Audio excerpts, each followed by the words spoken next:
Good morning. Welcome to the Premium Public Video Forecast discussion for Friday, April 4th, 2025. Of course, I'm your meteorologist, Stephen D. Martino, CDM number 9.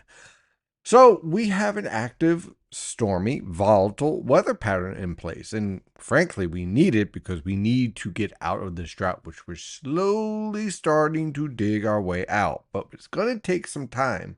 And trust me, you don't want this to be replenished quickly because, as we've discussed before, significant major heavy rainfall events leads to one thing and one thing only: flooding and also wiping away the topsoil. So it doesn't actually get into the water table, at least not efficiently. The type of weather pattern we're having, though, well, that's doing just the trick. A quarter of an inch here, a half an inch there, a random inch here and there as well.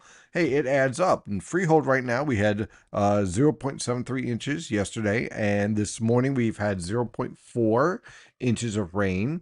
So and now we're going to start to move towards a break, just in time for you Met fans going to the home opener. Don't worry, it won't be raining. It'll be just fine with cloudy skies, but dry conditions. So that's the key point there. So this weather pattern is exactly what we need. The other thing we need, if you can, please like, share, and subscribe. Hit the notification bell. And also, if you're interested in more detailed analysis like we're about to do right now, then definitely check out Premium Consulting Membership, only $15 a month. So let's dive into the data as we do every Friday. And here we have the NAO forecast. Now, we all know that the polar vortex is fading away, which is typical for this time of year, but the way that it collapsed with the major stratospheric warming created what we call high latitude blocking, which is the statistical analysis we're seeing here. Also, the tropical forcing is a bit muted. It's kind of all over the place. The MJO isn't really all that strong. The El Nino Southern Oscillation is neither La Nina or El Nino. It's kind of in a neutral state right now. And that's going to really be the case throughout much of the spring and probably into most of the summer, too. We'll talk about that down the road. And, of course, in the live chats, which we have every Wednesday at 8 p.m. So what do we have here? Well, this is the EPS. So it is the ensemble guidance of the NAO statistic over the next 15 days. And my focus is right here. Why am I focusing on this? Well, when we see a change in the NAO, even if it's a brief one, it leads to the potential for a pretty good storm. Now, I know there's going to be some people trying to pull off snow maps or something, especially with the GFS, but please ignore it because it's trash. But this type of signal usually suggests that there's going to be some sort of storm possibly developing between the 9th and the 12th of April. Usually a pretty good rainstorm. So obviously this far out, it's not a good idea to dive into details, but there's certainly a lot of hints on both the operational and also the ensemble guidance. So something is afoot, and we'll probably get better model data in terms of the details of what we can expect moving forward. Now, this is only going to be a little brief reprieve. If we take a look at the NAO forecast on the 46-day model, again, you don't take this verbatim, but you kind of get the idea here that overall we're going to be in a negative state with this NAO all the way through the rest of April and into May. And what this typically means is that we are going to have below normal heights around the northwestern Atlantic. And so when we have below normal heights around the northwestern Atlantic, backdoor cold fronts, raw conditions, slow moving warm fronts when they approach, and also a storm track that typically heads up towards the St. Lawrence River Valley and then redevelops either off Long Island or the Gulf of Maine. While this is happening, let's take a look at our PNA. This tells us whether or not we have a ridge out west. And for the most part, it is a trough. Okay, it's negative. So what does this mean in terms of themes? Again, stay away from looking at exact details. What this generally means is that you have a storm track that is digging around the Rockies, cutting through the plains, watch out for severe weather, lifting through the mid Mississippi River Valley and maybe the upper Midwest, watch out for severe weather, and then heading towards the Ohio River Valley, and then either making a jump through the mid Atlantic coast or heading off towards New England. Either way, it's an active weather pattern. This is a weather pattern that's going to keep us on our toes. It also typically leads to a lot of volatility in terms of our temperatures. So again, what we've been seeing, one day in the 70s, next day in the 40s, and back into the 80s, and then off to the 50s or 30s. It's going to be all over the place. So an active weather pattern is clearly going to remain in place as forecasted in the spring forecast. And when we take a look at the ensembles here, and what I'm focusing on is for next weekend. This weekend's going to be unsettled enough, but just to kind of give you an idea, a little heads up for next weekend, well, it's not looking much better either. All right, so we have clearly a support for a negatively tilted trough here, and also it is showing up in the operational guidance as well. So, yeah, it's going to have the potential to be rather stormy. And let's see here if I could pull up the forecast during that time period. What are we dealing with here? And we got a nice little coastal storm showing up here. So certainly trouble is brewing for around the middle of April. So normally to talk about the Ides of March and middle of March. Well, this year it's the Ides of April, with the potential for a pretty good rainstorm here showing up, and it's been consistent. I'll tell you that much. The mild guidance has been consistent. So again, don't focus on the details. Don't get worried about ice or anything like that. There's a potential here that this heavy rainfall could easily set up here or here or here. The point is, hey, this is going to be a stormy weather pattern, and it could be a pretty good storm setting up later on. So we have all those details. What about this weekend? What about the next couple of days? Because if you're looking to plant or to get your garden going, well, unfortunately, not going to be the best weather conditions, especially with the morning lows. This is going to be a rather unsettled, chilly weather pattern. But let's start off with today. Today, our cold front is dropping south. We had some pretty good rainfall earlier this morning. This is all starting to push off the coast now as this cold front sinks to the south. And we have a nice little wave of low pressure along it. Temperatures to the north are in the mid to upper 50s over the northern interior, upper 50s to lower 60s around the New York City metro, lower to mid 60s around the Philadelphia metro. And you can see on our weather tap radar and surface map, there's our frontal boundary. There's our heavier rainfall from this morning. It is exiting and heading out in the Atlantic. This wave will pass to our south, and it's all getting pressed because you see this trough here?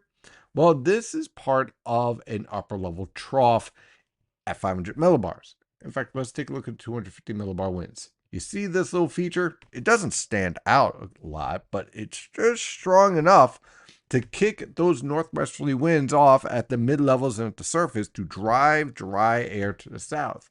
That's why we're going to see dry conditions setting up around Long Island and Philadelphia. If you're heading out to baseball games, conditions will be improving. And I'm sure they're working on the fields right now to try to get them prepared. They got their work cut out for them after that moderate to heavy rainfall, especially around Philadelphia. But conditions will gradually improve. The only place where I'm expecting the showers really to linger is around Cape May and Wildwood and those locations as his front drops out and then begins to stall. Now, while all that's happening, this feature, get used to seeing this, is going to continue to send this short wave, you see the upper level divergence and diffluence, to lift to the northeast towards the Ohio River Valley and the eastern Great Lakes. That is going to force our stationary boundary to slowly lift north for tomorrow. That means raw, wet, damp, disgusting conditions with showers and drizzle and temperatures stuck in the 40s and 50s. Then we're going to spike up because this upper level feature will pass to the north of us. In fact, let's take a look at some of the factors here. Again, here is our precipitable water value right now pushing off the coast. So this is pretty impressive, right? Get used to seeing this quite a bit as we evolve with this weather pattern. In our visible satellite picture, well, if you're looking for sunshine, it's going to be awfully difficult for today. I do expect some more breaks, especially over the interior and around Long Island and New York City, northern New Jersey. It's going to be a cloudy day further south, though. It definitely is. And unfortunately, it's not really going to improve all that much as we move on through the weekend. So here is our setup here on our infrared satellite picture. And it really shows all the details. Unfortunately, a lot of heavy rain, severe weather in the mid Mississippi River Valley, off towards the Tennessee River Valley. It is very rough conditions. And guys, look, if you have friends and family out there, unfortunately, this is going to be a very stormy spring, a very wet spring at that, with the way that this pattern is setting up. So this feature here is what's going to lift north. And so eventually, first, this drops south due to the trough passing to the north, which you can see right up here. Okay, so that gets forced south, and then it rebounds as this lifts north. So this feature lifts north towards us, and that's what leads to the unsettled weather conditions, and then the potential for more rainfall on Saturday night to Sunday. And then this feature, as it lifts towards the St. Lawrence River Valley, well, that's what opens up the potential for thunderstorms and showers for Sunday. So again, very active weather pattern. If you have plans for outdoor activities this weekend, you might want to get some backup plans or make some adjustments to deal with some passing showers here and there. Now, this isn't going to be a washout all weekend. Notice the lifting here is not really all that impressive here. We're not looking at a major storm and widespread heavy rainfall for the entire weekend. It's more like there's going to be these segments and periods of rain depending on the interaction with these short waves here as they pass through with this stationary boundary wavering around the northern mid-Atlantic. So we really don't get any type of strong lifting really passing through. By the time this swings through, you're not really dealing with much in the way of moisture in the atmosphere for early next week, but you are dealing with a few pesky rain and maybe even some snow showers. No accumulation, but if you're up in the Poconos, way up in the higher elevations, yeah, you could see some snowflakes in this scenario with an unstable active weather pattern. But for most of this weekend, notice not a lot of 500 millibar PVA, not a lot of lifting in that respect. So we look at the mid levels, and what we see with the mid levels is, first of all, for this afternoon, there's our ridge axis, there's our influence of our trough. This is why everything's going to clear out. You can even see the lifting pressing to the south. Now, as the upper level ridge shifts off, now we start to see lifting developing here in southwestern Pennsylvania on Saturday morning as tomorrow morning, and tomorrow afternoon it starts to lift through us. So again, this leads to a lot of overcast cloud cover. You're lifting a lot of moisture, scattered showers, but it's weak. The lifting is weak. So the showers are scattered and there's drizzle, but not a widespread heavy rainfall event, just cloudy and raw. Then we get to Saturday night into Sunday, that warm front moves north. Now Sunday, here comes the cold front pressing south. Notice it's moving very slowly. So waves of showers and thunderstorms. And if we get enough instability in the atmosphere, some of those thunderstorms could be rather strong. So we're going to have to watch out for that. We don't have a lot of good mesoscale data on that. So it's kind of like on the edge of the NAM. So I'm not going to show it today because it's really sketchy right now. But the overall setup here, if we get enough clearing in this environment where we have pretty good moisture transport setting up on Sunday right here, then that tells me, okay, we have moisture to work with. We have a volatile weather pattern. Again, notice we have plenty of moisture throughout the weekend here to work with. And then I'm seeing this signal here. And this is typically a convective signal on Sunday. So I like the idea of showers and thunderstorms.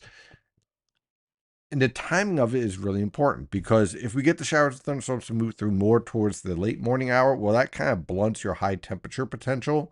So originally we were looking at temperatures possibly pushing close towards 80. Now they were closer towards 70. Why? More cloud cover, less instability, less ability to break the cap. So your CAPE values are not as high. But you still got plenty of rain of moisture here to lift. So you got some pretty good heavy rainfall potential. And then as we get into Sunday and early next week, well, we don't have a lot of moisture to deal with, so it becomes more of an isolated shower threat, even with the stronger lifting, stronger 500 millibar PVA I was showing. In terms of temperatures, well, let's ride the roller coaster. It's warm this morning, very warm, in fact, for this time of year. And then it's going to be chilly tomorrow. There's our maritime air mass. Hey, look, the warm air is invading tomorrow evening and Sunday. There's our spike in temperatures. Well, you don't like that? Well, we're just going to knock it down again. And then Monday, we're literally at freezing at 850 millibars, which for this time of year is around the 40s and 50s. Then for next week, well, it gets very chilly. It's so chilly that, hey, we might actually have a few highs over the northern interior, higher elevations around freezing. So, yeah, don't plant anything. It's not fun. So, this week is going to be a roller coaster, and then we warm up again. So, it's spring. It's crazy. Over the next 90 hours, again, here's our warm conditions getting knocked down. This afternoon, not too bad. 60s, seasonable. Nothing that is too out of the ordinary. For tomorrow, again, there is our raw conditions again. Look where the air mass came from, right from basically the Gulf of Maine and New England. So there's our 40s and 50s. And hey, you don't like that? Well, we'll just rebound for Sunday. And there's our surge of warm air. And this is why I'm kind of backing off on the severe idea. I think the Cape values are going to be limited in this type of environment, except maybe for southwestern New Jersey. I don't even like southeastern Pennsylvania. I think this might move through a little too early. But I definitely can see with all this moisture in the atmosphere, and you get a little bit of dry air aloft, which is hard to see right now because we don't have good resolution of model guidance this far out. But I could certainly see with all this moisture being lifted, maybe some good downburst wind gusts. So that could lead to an isolated severe thunderstorm like what we saw this morning, where you get a little bit of hail, a little bit of downburst wind gusts, but it's only one random thunderstorm. So you're not going to see a watch out of that, but I wouldn't be surprised if something like that happens. And then on Monday, we get chilly once again. So let's dive through this forecast for today. The rainfall comes to an end. Let's make sure we have everything all set up here. Sometimes I think I refresh something. I don't, but there we go. Now we got it fixed. Okay, so here we are on Friday. Our frontal boundary is pressing south. We have a few showers here and there for this morning that is leaving. Clearing skies taking shape. Look for high temperatures in the upper 50s to lower 60s over the northern interior, lower to mid 60s along the coast. Overall, shaping up to be an okay afternoon. Okay, so if you want to head out, I can't promise sunny skies, but certainly dry conditions, comfortable temperatures, a break of sun here and there. For tonight into tomorrow morning, cloudy, showers begin to return, especially towards the morning hours. Low temperatures in the lower to mid 40s over the northern interior, mid to upper 40s in your suburbs, and upper 40s to lower 50s in your urban areas. Tomorrow afternoon, cloudy, damp, drizzle, scattered showers, some heavier rain towards the northern interior, possibly producing another quarter to half an inch of rain. High temperatures, not pretty. Upper 40s to lower 50s over the northern interior around the New York City metro, mid to upper 50s in the Philadelphia metro, a raw, cool day. Then on Saturday night, the warm front finally lifts north, and we get this brief break where we get maybe some scattered broken cloud cover, but generally dry conditions during the overnight hour. And look for low temperatures in the lower to mid 40s over the northern interior, upper 40s to lower 50s along the coast. Then our cold front begins to move through in the morning hours, let's say after 8 a.m., and presses through the region with showers and thunderstorms. Again, I can't rule out a rogue severe thunderstorm, but for the most part, we're looking at some heavier downpours on Sunday. So again, not the best day for outdoor activities. High temperatures will vary quite a bit depending on the timing of the cold front. Look for upper 40s to mid 50s over the northern interior. Why? The cold front moves through earlier over there. Then upper 50s to lower 60s in the New York City metro, and then mid 60s to lower 70s in the Philadelphia metro. So basically, there's your warm shot right around here. Maybe pushing up to Monmouth County if we get enough time. But overall, it is going to be a volatile day, and a lot of our high temperatures are most likely going to be right around the afternoon, right around the noon hour, and then falling off gradually as this cold front presses south. So again, those showers and thunderstorms will linger on through Sunday into Monday morning, gradually giving way and clearing out after around 10 a.m. So Monday morning's rush hour might be a little damp. Look for low temperatures ranging from the lower to mid 30s over the northern interior, upper 30s to lower 40s along the coast as that chillier air builds in. By the afternoon, skies clear. Look for high temperatures ranging from the mid to upper 40s over the northern interior, lower to mid 50s along the coast. On Tuesday, we have a trough move through. Again, I think this is a bit overdone, but you got to get the idea. Scattered to isolated rain and snow showers, not anything significant. I think this is a bit overdone, but we'll keep an eye on it for anybody up here. Yeah, you could see some snow up towards Canada, but again, this looks a bit much. But the overall theme is that for us, a few pesky rain and snow showers and chilly. Look for low temperatures in the upper 20s to lower 30s over the northern interior, mid to upper 30s along the coast. High temperatures only in the lower to mid 30s over the higher elevations, upper 30s to lower 40s over the rest of the interior, lower to mid 40s along the coast. So a very, very chilly day. On Wednesday, well, again, a few troughs pass through. Scattered cloud cover, isolated rain and snow showers still a threat. Low temperatures in the lower to mid 20s over the northern interior, mid to upper 20s along the coast. High temperatures ranging from the upper 30s to lower 40s over the northern interior, mid to upper 40s along the coast. On Thursday, well, high pressure passes off the coast. Scattered cloud cover, a little warmer, with low temperatures ranging from the upper 20s to lower 30s over the northern interior, lower to mid 30s along the coast. High temperatures ranging from the mid to upper 40s over the northern interior, upper 40s to lower 50s along the immediate coast, and lower to mid 50s in the Delaware River Valley. And on Friday, here comes our storm starting to get its act together. Look for increasing clouds with scattered showers, especially with that southeasterly wind starting to increase. Could be a windy day by the time we get to the late afternoon hours, so we'll watch that. Look for low temperatures in the upper 30s to lower 40s over the northern interior, lower to mid 40s along the coast. High temperatures in the lower to mid 50s on Long Island, upper 50s to lower 60s along the coast, mid to upper 50s over the interior, lower to mid 60s in the Delaware River Valley. And then again, we'll watch to see our evolution of our storm and see what it looks like as we move forward for this weekend. So again, you can see something is definitely brewing for next weekend. I don't have the details yet, but definitely keep an eye on that. We'll likely be talking about it quite a bit for next week. That is your premium video forecast discussion for today. Have a wonderful day. And as always, stay safe out there and go Mets.